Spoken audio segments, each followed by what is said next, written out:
আপনি যদি আমাদেরকে আগুনে ঝাঁপ দিয়ে পড়তে বলেন তো নবী আমরা আগুনে ঝাঁপ দিয়ে দিব। যদি আমাদেরকে আপনি সমুদ্রে ঝাঁপ দিতে বলেন আমরা সমুদ্রে ঝাঁপ দেব নবীজি।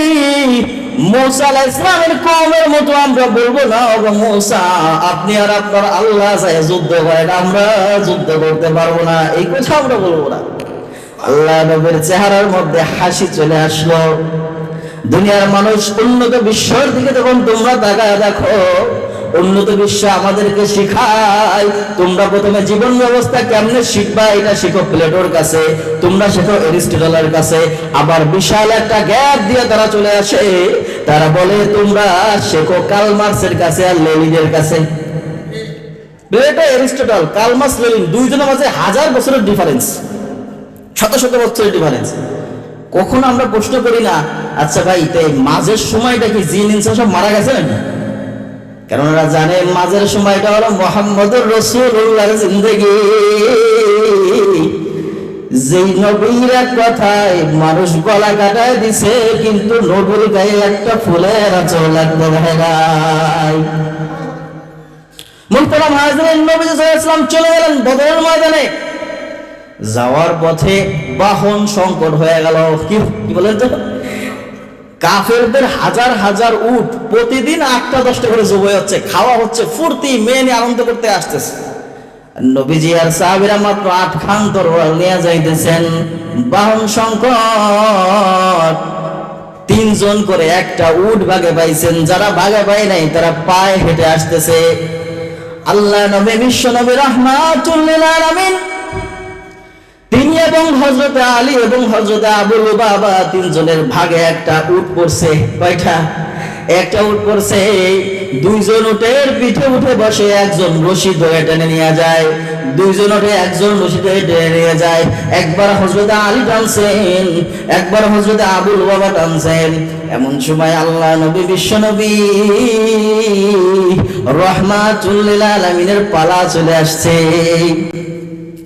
ওরা আমাদেরকে বুঝতে দেয় না, কারণ আমাদের এই সমস্ত কথা যদি আমাদের মুসলমানরা শোনে তাইলে ওরা ঠিক থাকবে না, ওদেরকে ভয় পাবে না। ঠিক কিনা বলেন? আমাদের নেতারা কেমন ছিল, যদি ওরা শুনে এই সমস্ত কুফরি বিধানকে লাঠি মেরে তাড়াই দেবে। ঠিক কিনা বলেন? বাংলার জমিনে কুফরি সংবিধান চলতে পারে না। ওরা আমাদেরকে ওই জন্য এগুলো শিখতে দেয় না, কোনো কিতাবও দিতে আপনি পাবেন না।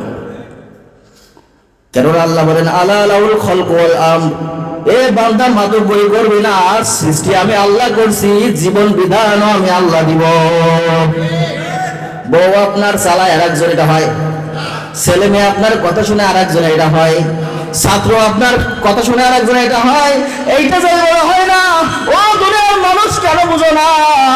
সৃষ্টি করছেন আল্লাহ, বলেন আলা লাউল খলক ওয়াল আমর, ও বান্দা সৃষ্টি তো আমি আল্লাহ যখন করছি, তোমার জীবন বিধানও আমি আল্লাহ তোমাকে দিয়ে দিব।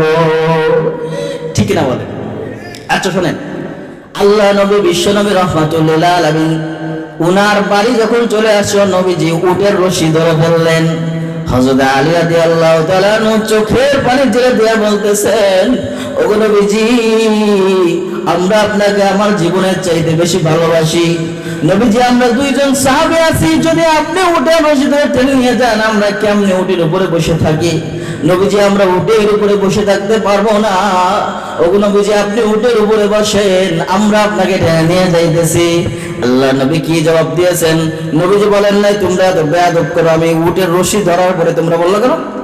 আগের থেকে বলতা, আমি কিন্তু নবী না, ভালোবাসো না আমাকে? আল্লাহ নবী বিশ্ব নবী রাহমাতুল লিল আলামিন বলেন, ও আমার সাহাবীরা, না না তোমাদের সওয়াবের দরকার আছে, আমি নবীর কি সওয়াবের দরকার নাই? তোমাদের গায়ে শক্তি আছে, আমি নবীর গায়ে কি শক্তি নাই? এরকম অহরহ ঘটনা আছে। আল্লাহ নবী উটের রশি ধরে টেনে নিয়ে গেলেন। আল্লাহ নবীর সাহাবী হযরত ফারুক আযমের একটা ঘটনা শোনাই। জেরুজালেম যখন স্বাধীন হয়ে গেল, মুসলমানরা জেরুজালেম দখল করলো। জেরুজালেমের বাদশা বলল যে ওমরে ফারুক যদি আমাদের এখানে যে আসে তাইলে আমরা আত্মসমর্পণ করব। ওরা দুর্গের মধ্যে আটকা, যদি তিনি আসেন আমরা আত্মসমর্পণ করব। ঠিক কিনা? ওমর ফারুক রওনা দিয়েছেন। অর্ধ পৃথিবীর বাদশা খলিফা হযরত ওমর বিশাল উটের বহর নিয়েছেন, হাজার হাজার দাস দাসীর সাথে নিয়েছেন।